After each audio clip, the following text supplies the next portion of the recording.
Item number 20 नागरिकता संशोधन विधेयक 2019। माननीय मंत्री जी। महोदय, मैं प्रस्ताव करता हूं कि नागरिकता अधिनियम 1955 का और संशोधन करने वाले विधेयक पर विचार किया जाए।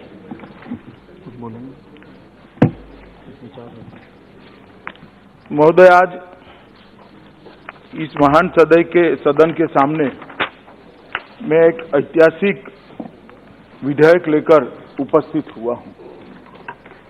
इस विधेयक को इस महान सदन की अनुशंसा मिलने के बाद ही लाखों करोड़ों लोग यातनापूर्ण जीवन से मुक्त हो जाएंगे और सम्मान के साथ भारत के नागरिक होंगे। मान्यवर, सुबह बहुत सारी चर्चा होती थी कि इसे किसी को सिंगल आउट करने की बात है, किसी के साथ अन्याय करने की बात है, कोई पॉलिटिकल एजेंडा लगाने की बात है। मान्यवर, मैं फिर से एक बार स्पष्ट करना चाहता हूं, ये विधेयक ध्यान से अगर कोई मेरे बात को सुनेगा, फिर से विधेयक को पढ़ेगा, तो मैं इस सदन को विश्वास दिलाना चाहता हूं, किसी को अन्याय नहीं होगा, होगा तो न्याय ही होगा और उन लोगों के साथ न्याय होगा जो 70 साल से न्याय की राह देखकर बैठे। मान्यवर, पॉलिटिकल एजेंडा की बात करी तो पॉलिटिकल एजेंडा क्या होता है? हम चुनाव में जाते हैं, हम बहुपक्षीय संसदीय लोकतांत्रिक व्यवस्था में जीते हैं। हर पार्टी अपना अपना घोषणा पत्र घोषित करती है और घोषणा पत्र को जनता के सामने रखती है, उसका प्रचार करती है। घोषणा के बिंदुओं को सारे देश की जनता के सामने सारे प्रत्याशी, सारे पार्टी के लोग रखते हैं। इसके आधार पर एक जनमत की निर्मित करते हैं और निर्मित हुआ और जनमत अपनी सरकार का चयन करता है। पॉलिटिकल एजेंडा क्या है? ये संवैधानिक प्रक्रिया है। हर राजनीतिक दल किसके आधार पर चुनाव लड़ना चाहिए? सिर्फ अपने नेता के चेहरे के आधार पर चुनाव लड़ना चाहिए? परिवार के आधार पर चुनाव लड़ना चाहिए? किसके आधार पर चुनाव लड़ना चाहिए? मैं मानता हूं पार्टी की विचारधारा और पार्टी के घोषणा पत्र के आधार पर चुनाव लड़ना चाहिए, जो इस देश की जनता की अपेक्षाओं में से निर्मित होता है। चुनाव घोषणा पत्र क्या होते हैं? जो देश की जनता राजनीतिक दलों से अपेक्षा रखती है। राजनीतिक पार्टियां जब जनता के बीच में जाती है, उनके संगठन के लोग जाते हैं, चुने हुए जनप्रतिनिधि जाते हैं, जो बात सुनते हैं, इनकी संवेदना को सुनते हैं, वो अंततः तो घोषणा पत्र के अंदर समाहित होती। वो चुनावी एजेंडा नहीं होता है, वो पॉलिटिकल एजेंडा नहीं होता है, वो देश की जनता की जन भावनाओं का प्रतिबिंब होता है, जिसको देश की जनता के स्वीकृत किया है। यहां यही हुआ है। मान्यवर, 2014 और 2019 दोनों चुनाव के हमारे मैनिफेस्टो के अंदर, और मुझे कहते हुए गर्व है कि 2019 में जब मैनिफेस्टो की घोषणा करी, मैं भारतीय जनता पार्टी का अध्यक्ष था, उसको रखने का गौरव मुझे प्राप्त हुआ। मान्यवर, हमने कहा था, हमने घोषणा पत्र में क्या कहा था? हम हमारी पड़ोसी देशों के प्रताड़ित धार्मिक अल्पसंख्यकों को, तो माइनॉरिटी तो मेरे मित्र जो विरोध कर रहे थे, इसका एजेंडा है। क्यों एजेंडा है? क्योंकि आप मानते हैं कि माइनॉरिटी को विशेष व्यवस्था मिलनी चाहिए। मैं कई बार आपके मुंह से सुना है कि माइनॉरिटी को विशेष व्यवस्था मिलनी चाहिए, तो बांग्लादेश की माइनॉरिटी को विशेष व्यवस्था नहीं मिलनी चाहिए? पाकिस्तान की माइनॉरिटी को विशेष व्यवस्था नहीं मिलनी चाहिए? अफगानिस्तान की माइनॉरिटी को विशेष व्यवस्था नहीं मिलनी चाहिए? कौन भेदभाव कर रहा है? मान्यवर, मैं तो नहीं कर रहा। भेदभाव कौन कर रहा है? एक जगह पे तो खड़े होते, माइनॉरिटी को सिंगल आउट कर। अरे हम क्या कर रहे हैं? माइनॉरिटी को ही अधिकार दे रहे, मगर वो माइनॉरिटी बांग्लादेश, पाकिस्तान और अफगानिस्तान। मान्यवर, हमने कहा था पड़ोसी देशों के प्रताड़ित धार्मिक अल्पसंख्यकों के संरक्षण के लिए सिटीजनशिप अमेंडमेंट बिल, जिसको सीएबी के पॉपुलर नाम से जाना जाता है, हम इसको लागू करने के लिए प्रतिबद्ध है।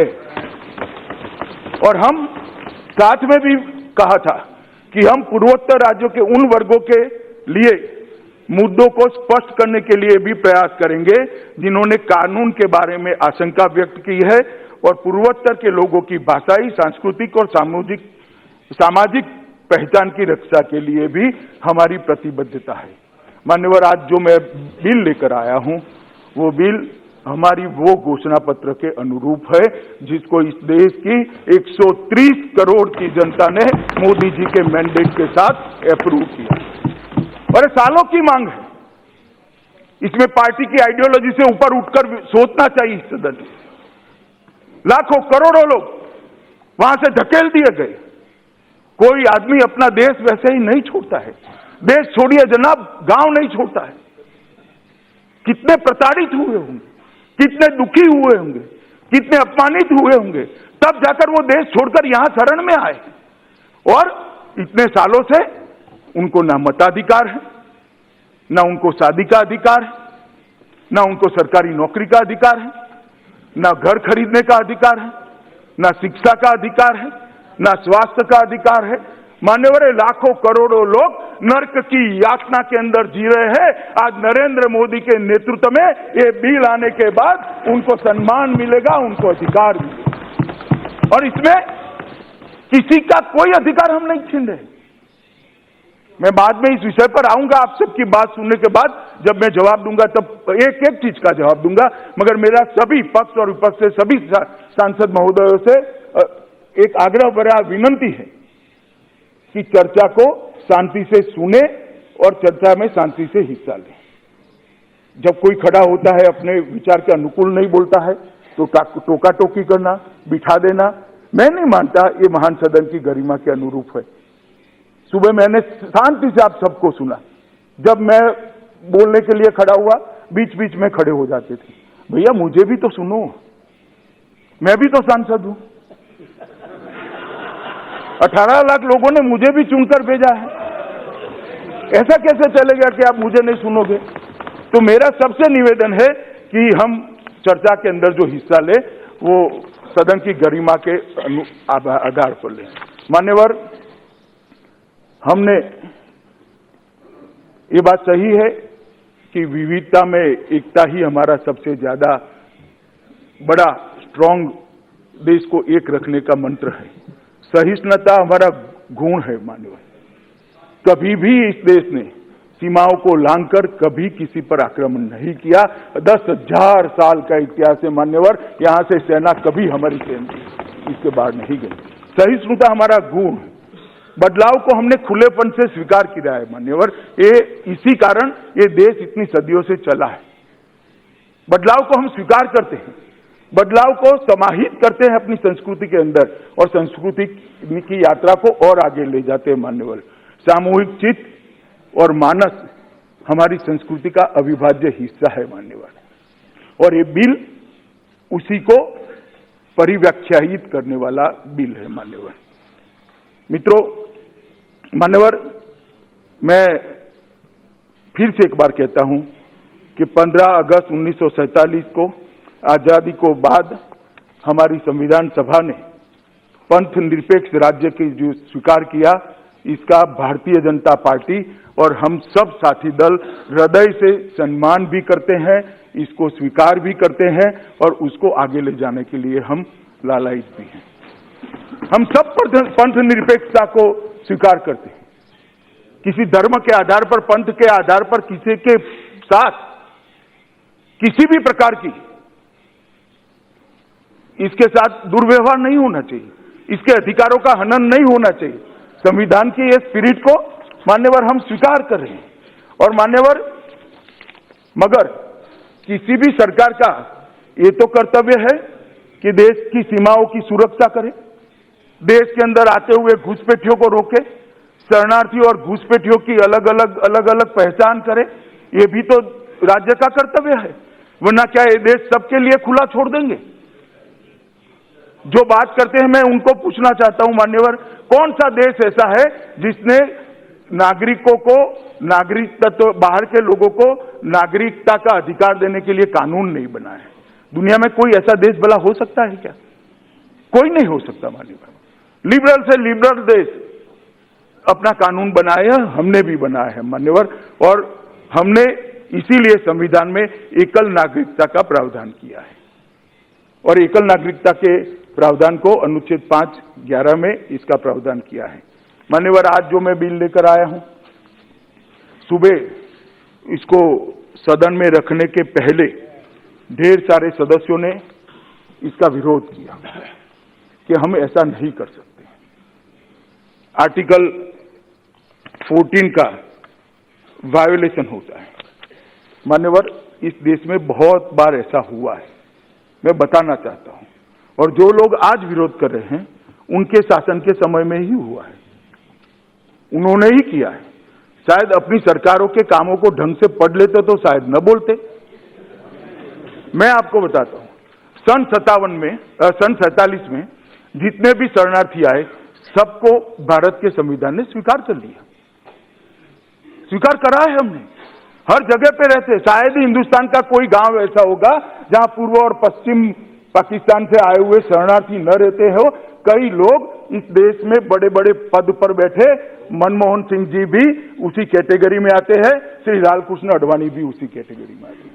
मान्यवर, हमने स्वीकार किया था, उनको नागरिकता दी थी, तभी तो वो देश के उप प्रधानमंत्री और प्रधानमंत्री बन पाए, बड़े बड़े उद्योगपति बने, इस देश की विकास की यात्रा में अपना योगदान दिया, इस देश की विकास की यात्रा को आगे बढ़ाएं। इसके बाद में 71 में, 71 बीच में 59 में दंडकारण्य योजना आई।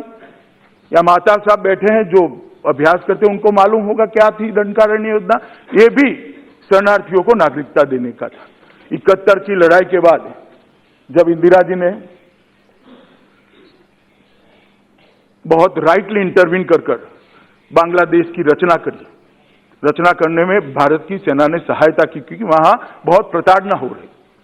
और बांग्लादेश की रचना के बाद 71 तक के सारे शरणार्थी जो आए थे उनको यहां शरण भी दी गई, नागरिकता भी दी गई। मान्यवर, किसी ने विरोध नहीं किया, हमारी पार्टी ने भी विरोध नहीं किया।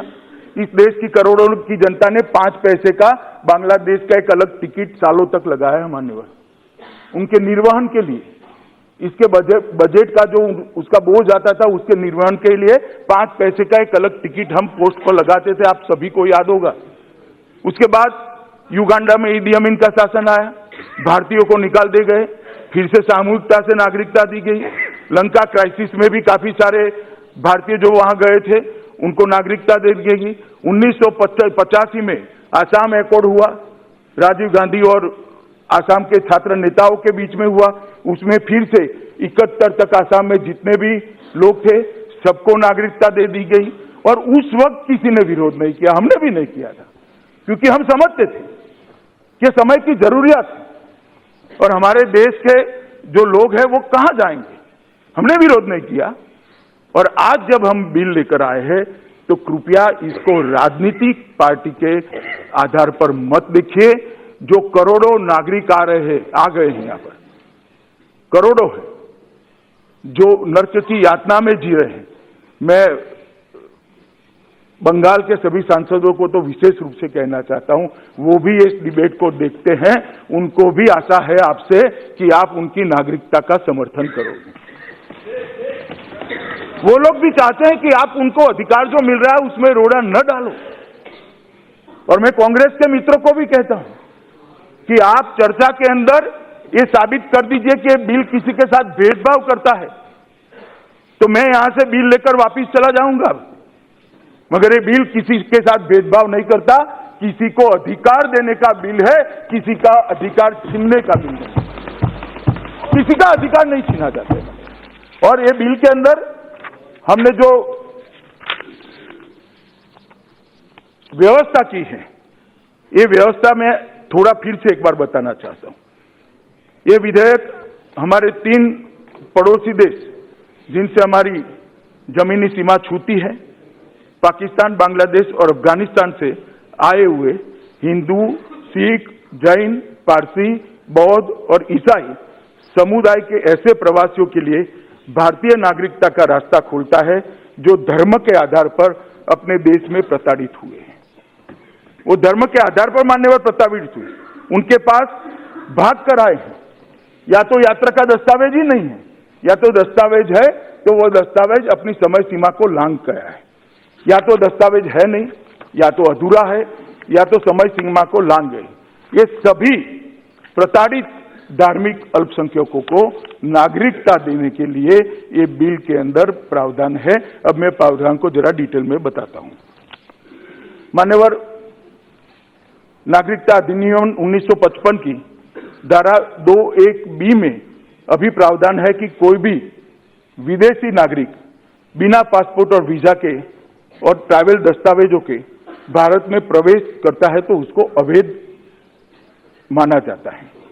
इस विधेयक में प्रस्ताव है कि ऐसे प्रताड़ित नागरिक जो 31 दिसंबर 2014 तक भारत में प्रवेश कर चुके हैं, जिनको भारत सरकार ने द पासपोर्ट एक्ट 1920 और फॉरेनर्स एक्ट 1946 के दंडात्मक प्रावधानों से माफ कर दिया है, उनको नागरिकता अधिनियम 1955 की धारा 2(1)(b) में अवैध प्रवासी नहीं माना जाएगा और इन प्रताड़ित प्रवासियों को भारत की नागरिकता देंगे। और मान्यवर, आज की प्रक्रिया नहीं है। उस वक्त किसी ने विरोध नहीं किया जब श्रीमान राजनाथ सिंह जी गृह मंत्री थे, मोदी जी ही प्रधानमंत्री थे। उस वक्त ये सारे लोगों को लॉन्ग टर्म वीजा का प्रोविजन कर दिया गया था। उनको यहां रहने की एक प्रकार से अनुमति दे दी गई थी और आज वो ही चीज को एक्सटेंड करते हुए आज उनको नागरिकता देने की प्रक्रिया लेकर ये बिल आया है मान्यवर। और मैं मानता हूं कि लाखों करोड़ों लोगों की नर्क जैसी यातना भरी जिंदगी से ये विधेयक उनको मुक्ति दिलाने वाला है और उनको भारत के नागरिक का एक सम्मानजनक आधार देने वाला है। ये बिल भी पास हो चुका है। ये बिल भी पहले लोकसभा ने पास किया था, राज्यसभा में पास नहीं हो पाया, लोकसभा की अवधि खत्म हो गई, लैप्स हो गया, तो मैं फिर से लेकर आया हूं।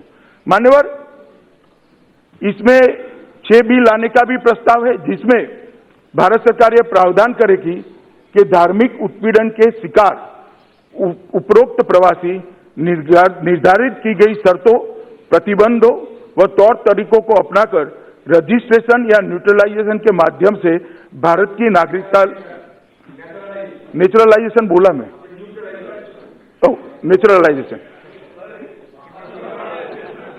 इसके लिए भाई कभी कभी ठीक भी बोल लेते हैं, चिंता मत करो।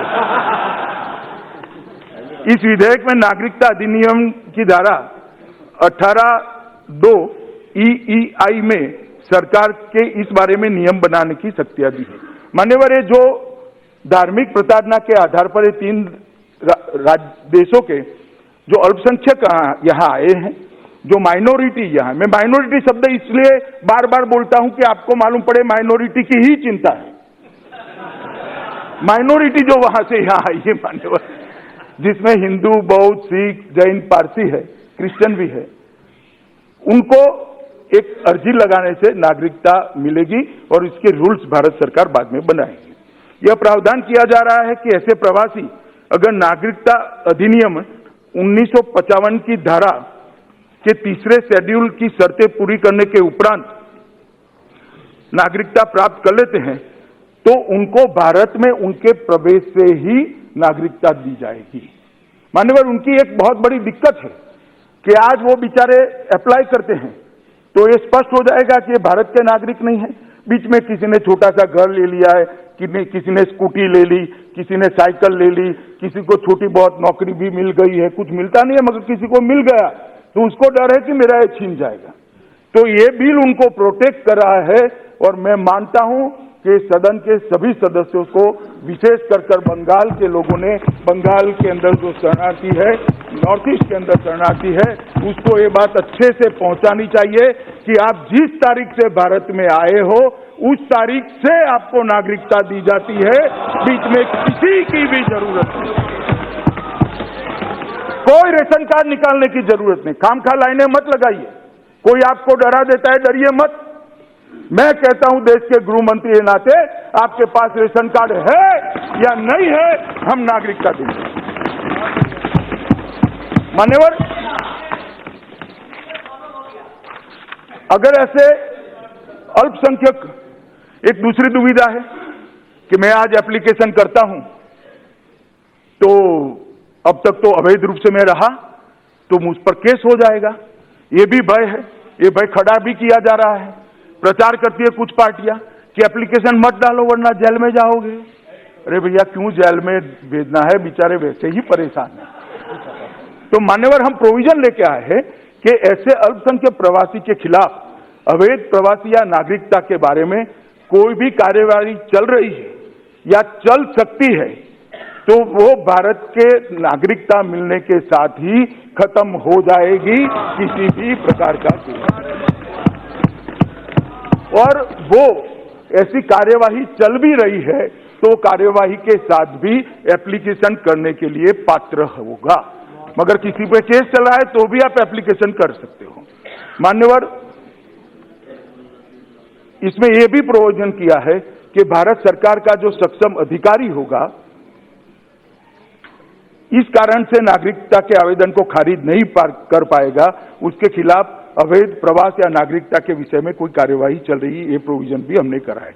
मान्यवर, इस धारा में हमने ये भी प्रावधान किया है कि अगर कोई आवेदक आवेदन की तिथि को किसी भी प्रकार से अधिकार या प्रिविलेज ले रहा है, मतलब मानो किसी की शादी हो गई, किसी को छुटपुट छोटी मोटी नौकरी मिल गई, प्यून बन गया या कुछ भी बन गया, किसी ने छोटा मोटा मकान खरीद लिया, कोई प्रिविलेज ले रहा है, तो इस प्रावधान के तहत आवेदन करने से इन अधिकार व प्रिविलेज से वो वंचित नहीं किया जाएगा, उसको संपूर्ण प्रोटेक्शन मिलेगा। मान्यवर, ये भी हमने प्रोविजन किया है। बहुत सारे संसद सदस्यों ने, श्रीमान गोगाई जी ने भी एक मुद्दा उठाया था कि पूर्वोत्तर लोगों की भाषाई, सांस्कृतिक और सामाजिक रक्षण के लिए आप क्या करोगे। मान्यवर, इस बिल के अंदर हम इसको बहुत अच्छे तरीके से प्रोटेक्ट कर रहे हैं। मैं इस सदन के सामने पढ़ना इसलिए चाहता हूं कि पूर्वोत्तर के अंदर या तो समझकर या तो समझे बगैर ढेर सारे लोगों के मन में एक भय खड़ा करने का प्रयास हो रहा है और किसी को भय आक्रांतित होने की जरूरत नहीं है। इसलिए मैं इसको बहुत स्पष्टता के साथ यहाँ आपके सामने मान्यवर रखना चाहता हूँ। मान्यवर, सबसे पहले Arunachal Pradesh Bengal east frontier regulation act के अनुसार कवर होता है और जो Bengal east frontier regulation act के अनुसार कवर होते हैं, इसको ये कानून का कोई डर रखने की जरूरत नहीं है। वहां ये कानून, ये नागरिकता अप्लाई नहीं होगी। नागालैंड पूरा थोड़ा हिस्सा छोड़कर इनर लाइन परमिट सिस्टम से प्रोटेक्टेड है, उनकी वो प्रोटेक्शन चालू रहेगा। मिजोरम भी पूरा इनर लाइन परमिट सिस्टम से प्रोटेक्टेड है, जो कि बंगाल ईस्ट फ्रंटियर रेगुलेशन 1873 का प्रावधान है, तो वो भी चालू रहेगा। मणिपुर राज्यों की भावना को ध्यान में रखकर मणिपुर को हम इनर लाइन परमिट की सिस्टम के अंदर ला रहे हैं। मणिपुर की घाटी की बहुत बड़ी समस्या का आज समाधान। मान्यवर, मणिपुर की घाटी के सारे लोग बहुत समय से इसकी मांग कर रहे थे और मैं आज मणिपुर के लोगों के ओर से देश के प्रधानमंत्री का कोटि कोटि धन्यवाद करना चाहता हूं, जिन्होंने मणिपुर की ये सालों पुरानी मांग को आज समाप्त कर दिया। त्रिपुरा में एडीसी क्षेत्र में सीएबी लागू नहीं होगा और हाई लेवल कमिटी जो बनाई है उसी में सारे ट्राइबल को समाहित करने का काम किया है। मेघालय पूरा 6 शेड्यूल से कवर है, 6 शेड्यूल को हम इसके बाहर रख रहे हैं। आसाम का जहां तक सवाल है, बीटीसी, कार्बी आंग्लो, डिमा, हसाव, ये सारी एडीसी को सीएबी से बाहर रखा गया है और जो आसाम का मूल प्रदेश है वहां पर क्लॉज 6, सुबह गौरव भाई बात करते थे कि आसाम एकॉर्ड का ये भावना है। गौरव जी, भावना को क्या करोगे? 1985 में राजीव गांधी जी ने आसाम एकॉर्ड करा मान्यवर, उसके बाद में कुछ नहीं किया, सिर्फ भावना ही रही। पहली बार क्लॉज 6 की कमिटी श्री नरेंद्र मोदी की सरकार ने बनाई है और आसाम के भाषा भाषी लोगों को उनकी संस्कृति और राजनीतिक पहचान को जिंदा रखने का आज एक प्रयास हम कर रहे हैं। क्या किया भाई बताओ।